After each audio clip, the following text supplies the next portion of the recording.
کیا کرنا چاہیے شب قدر میں؟ یہ بھی اس میں بھی دھوکہ ہو جاتا ہے، اور اس کی وجہ سے ہم شب قدر کی صحیح فضیلت حاصل نہیں کر پاتے۔ بعض اوقات شب قدر کو استعمال کیا جاتا ہے تقریبات میں، شب قدر منائی جا رہی ہے۔ کیا مانا شب قدر منانے کے؟ جلسہ ہو رہا ہے، ایک سے ایک مقرر آ رہا ہے، وہ اپنی جوش خطابت دکھا رہا ہے، اور دعوتیں ہو رہی ہیں، دیگیں پک رہی ہیں، اور دیگوں کو تقسیم کرنے کا انتظام ہو رہا ہے۔ ساری رات اسی میں گزر گئی کہ شامیانہ کہاں لگائیں اور یہ دیگیں کہاں لگائیں اور کھانا کیسے تقسیم کریں، ساری رات اسی میں گزار دی۔ جلسہ ہو رہا ہے، تقریریں ہو رہی ہیں، بعض کہے جا رہے ہیں، قصے سنائے جا رہے ہیں، رات اسی میں گزار دی۔ یہ کوئی طریقہ شب قدر منانے کا نہیں ہے۔ کہیں صحابہ حضور اقدس صلی اللہ علیہ وسلم سے، صحابہ کرام سے یہ منقول نہیں ہے کہ کوئی جلسہ کیا گیا ہو، کوئی بات کہا گیا ہو، یا کوئی کھانے پکائے گئے ہوں، ایسا کہیں نہیں۔ اس میں اچھا تو یہ ہے کہ آدمی اپنے گھر میں، اپنے کمرے میں، اپنی خلوت میں، تنہائی میں اللہ تعالیٰ سے کی عبادت کرے، کوئی مجمع نہیں، تنہائی میں گھر میں عبادت کرے اللہ تبارک و تعالیٰ کی، اس طرح کہ وہ ہو اور اس کا اللہ ہو، تیسرا کوئی نہ ہو بھی۔ اس میں عبادت کرے، نوافل پڑھے، لمبی لمبی صورتوں کے ساتھ، جتنی صورتیں اگر لمبی یاد ہیں تو لمبی صورتوں کے ساتھ، نہیں ہے تو جتنی بھی یاد ہے، اور لمبے رکوع، لمبے سجدے، اللہ تعالیٰ کے حضور حاضر ہو کر اپنا اس کے ساتھ تعلق اس طرح قائم کرے، ساری دنیا سے منہ موڑ کر اللہ تعالیٰ کی طرف متوجہ ہو جائے۔ اپنے گھر میں جتنے نفلیں پڑھ سکتا ہو نفلیں پڑھ لے، جتنے قرآن کریم کی تلاوت کر سکتا ہو تلاوت کر لے، جتنا ذکر کر سکتا ہو اتنا ذکر، سبحان اللہ والحمد للہ ولا الہ الا اللہ واللہ اکبر ولا حول ولا قوت الا باللہ العلی العظیم، تیسرا کلمہ، چوتھا کلمہ لا الہ الا اللہ وحدہ لا شریک لہ لہ الملک وله الحمد وهو على كل شيء قدیر۔ جو ذکر، درود شریف، اس میں وقت گزارے، راتیں اس میں گزارے، تو اس یہ ہے اصل۔ اور حدیث میں رسول کریم صلی اللہ علیہ وسلم کا ارشاد ہے کہ فرض نماز کے علاوہ، فرض نماز کے علاوہ تمام نمازوں کی فضیلت یہ ہے کہ گھر میں پڑھے آدمی۔ فرض نماز تو بے شک مسجد میں ضروری ہے، جماعت کے ساتھ، وہ ایک شعار ہے دین کی، لیکن جتنی نفلی عبادتیں ہیں ان کے بارے میں افضل یہ ہے، زیادہ ثواب اس میں ہے کہ آدمی اپنے گھر میں کرے۔ البتہ بعض روایتوں سے کتنا پتہ چلتا ہے کہ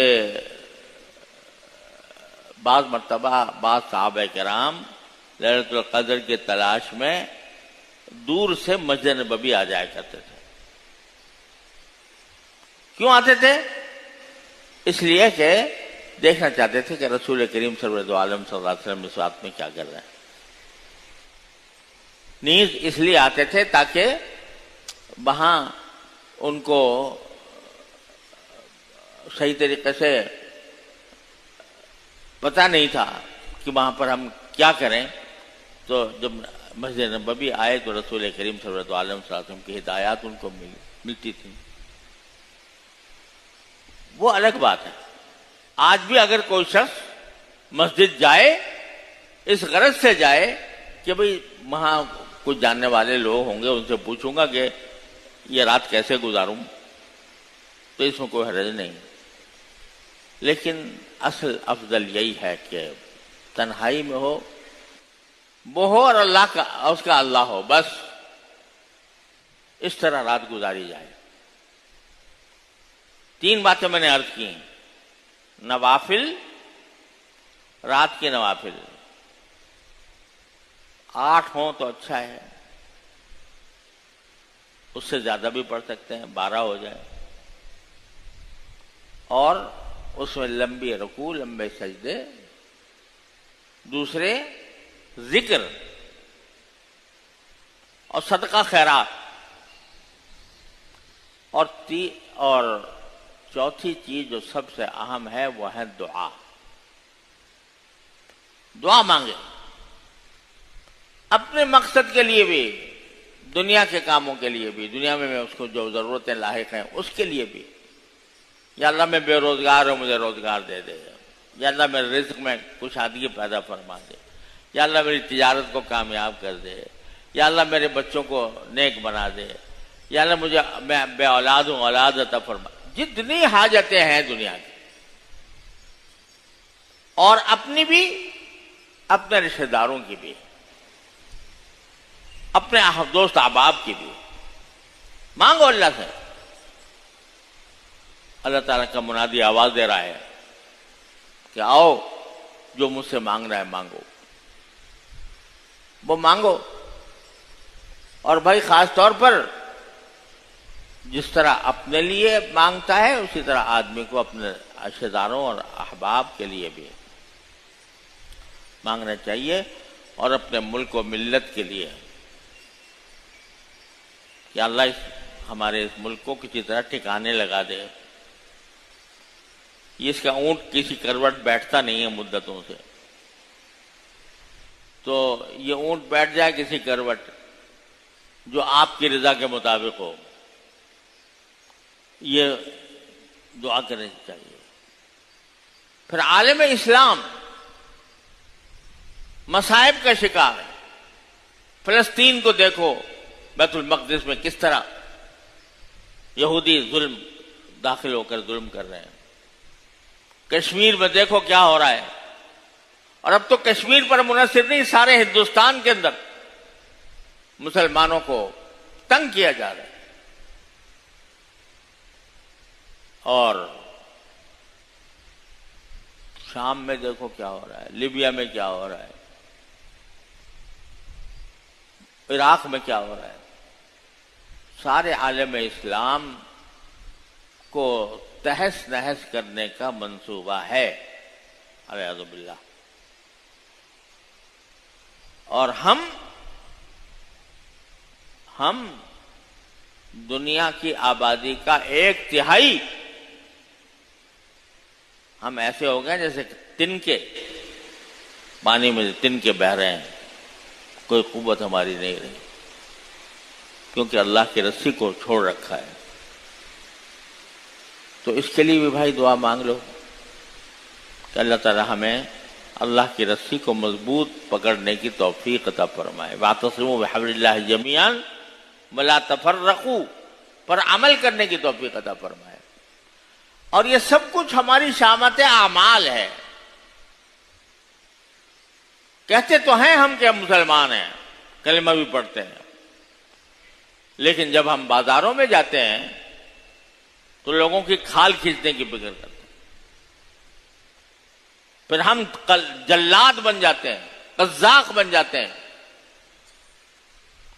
اور حرام و حلال کی فکر مٹ رہی ہے. جس معاشرے کا کوئی کام رشوت کے بغیر نہ چلتا ہو اسے حق ہے یہ کہنے کا کہ میں مسلمان معاشرہ ہوں.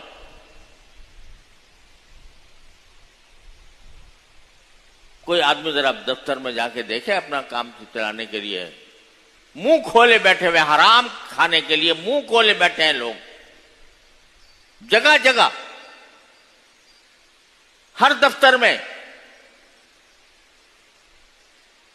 تو پھر کیا ہے کا شکوہ ہے کہ بھئی ہم مسلمان ہونے کے باوجود ذلیل و خوار ہیں؟ پھر کا ہے کا شکوہ ہے کہ دشمن ہم پر مسلط ہے؟ جب خود تمہارا حال یہ ہے، تمہیں حلال حرام کی پرواہ نہیں ہے، تم رمضان کے مہینے میں بھی حرام کے کھانے پر افطار کرتے ہو، رشوتیں لے کر، لوگوں کو دھوکہ دے کر، لوگوں کی کھال کھینچ کر. تو پھر یہ دعا مانگو اللہ ہماری اصلاح کر دے، ہماری زندگی کو حلال زندگی بنا دے، ہمارے رزق کو حلال کر دے، اور شامت اعمال کو ہماری دور فرما دے. کچھ بعید نہیں ہے اللہ تعالیٰ کس اللہ والے کی دعا سن لے، ہمارے حالات بدل جائیں، ہمارے دن پھر جائیں. اللہ تعالیٰ سے یہ دعا مانگنے کی ضرورت ہے. بس بھائی آج کی رات سے انشاءاللہ یہ شروع ہو رہا ہے سلسلہ. اللہ تعالیٰ ہم سب کو اپنے فضل و کرم سے ان راتوں سے صحیح فائدہ اٹھانے کی توفیق عطا فرمائے، اور ان کے اندر جو فضیلتیں اور جو انوار و برکات اللہ تعالیٰ نے رکھی ہیں اللہ ہمیں سب عطا فرما دے، کسی سے محروم نہ فرمائے.